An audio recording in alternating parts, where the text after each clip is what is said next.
खबर रतलाम से है, जहां बोर्ड परीक्षा की शुरुआत के साथ ही रतलाम में शिक्षा के क्षेत्र में फर्जीवाड़े का नया मामला सामने आया है। इसमें एलिवेशन कोचिंग संस्थान के अनुज ठाकुर ने बच्चों से मोटी फीस लेने के बाद भी प्रवेश पत्र उपलब्ध नहीं कराया और अब मई माह में पुनः परीक्षा देकर पास होने की गारंटी दे रहा है।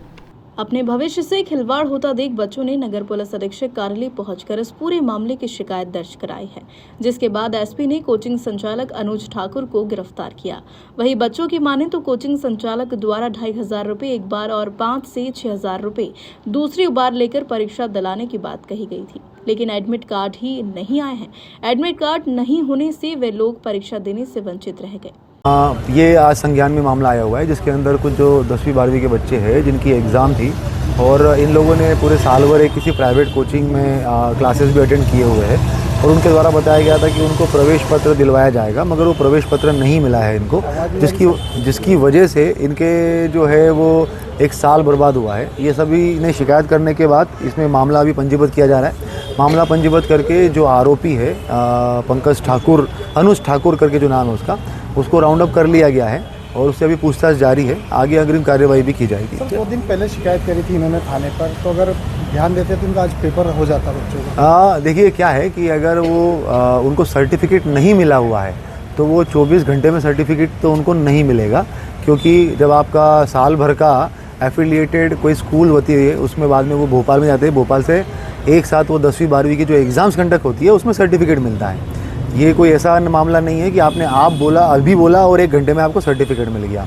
तो अभी जो हमारी जांच में भी आया हुआ है, तो ये व्यक्ति जो है इसके द्वारा आगे के किसी व्यक्ति को जो है वो जो एंट्रेंस फ़ी होती है उसके साथ में पैसे भी दिए गए थे और सर्टिफिकेट के लिए वो अगला व्यक्ति जो है वो देख रहा था, मगर किसी कारणवश उसका निधन हो गया है, जिसकी वजह से फिर सर्टिफिकेट जारी नहीं हो पाया है। ये तथ्य अभी सामने आए हैं, तो उसमें और भी हम लोग जांच कर रहे हैं और वो संबंधित पे ऊपर कार्रवाई भी करेंगे। क्या इन बच्चों की जो इन्होंने पैसा भरा था वो उनको वापस रिटर्न करवाएंगे? ये तो अभी बाकी मामला कोर्ट में जाएगा, कोर्ट का जो भी आदेश होगा उसके हिसाब से कार्रवाई होगी। और मतलब सभी लोगों को मेरा इसलिए यही बोलना है कि जो भी एफिलिएटेड स्कूल कॉलेजेस होते हैं उसमें आप प्रवेश पत्र मतलब जो भी गवर्नमेंट के नियम है उसके हिसाब से आप लोग उसके अंदर एनरोलमेंट करें और वहीं से आप प्रवेश पत्र लीजिए।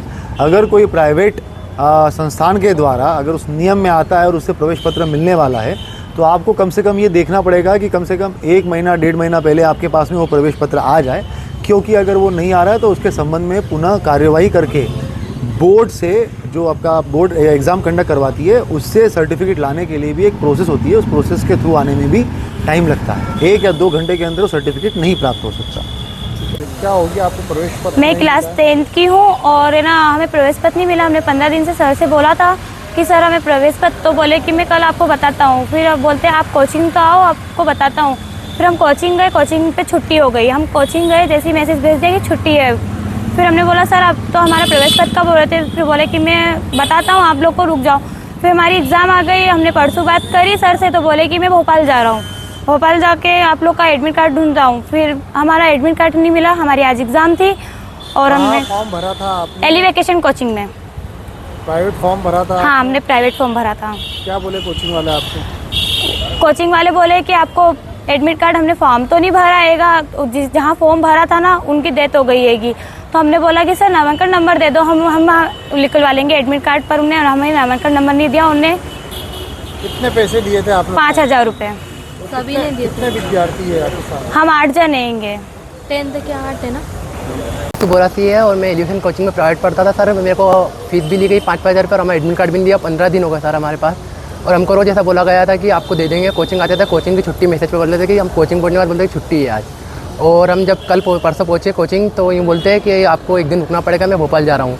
जब ये भोपाल के लिए बोले हमको तो कि बोले मैं संडे के दिन आपको 1 या 2 बजे तक मैं आपको एडमिट कार्ड दे दूँगा। और फिर एडमिट कार्ड भी नहीं दिया इन्होंने हमको और बोले कि 1 दिन और रुक जाओ। और जब आज हम दिन में हमारे पेरेंट्स से बात कर रहे थे तो ये बोलते कि आपको मैं ऑनलाइन की दूसरे पेपर में। थाने पे पहले कोई आवेदन दिया था? हाँ, परसों दिया था सर हमने। तो क्या कार्रवाई हुई थी उसमें? उसमें इनसे बात किया गया था और ये बोल रहे थे कि मैं 1 बजे तक का टाइम दूँ सर, मैं संडे तक का। फिर क्या हुआ? आपको प्रवेश पत्र मिला कि नहीं मिला सर हमको। रतलाम से तौफिक पठान की रिपोर्ट।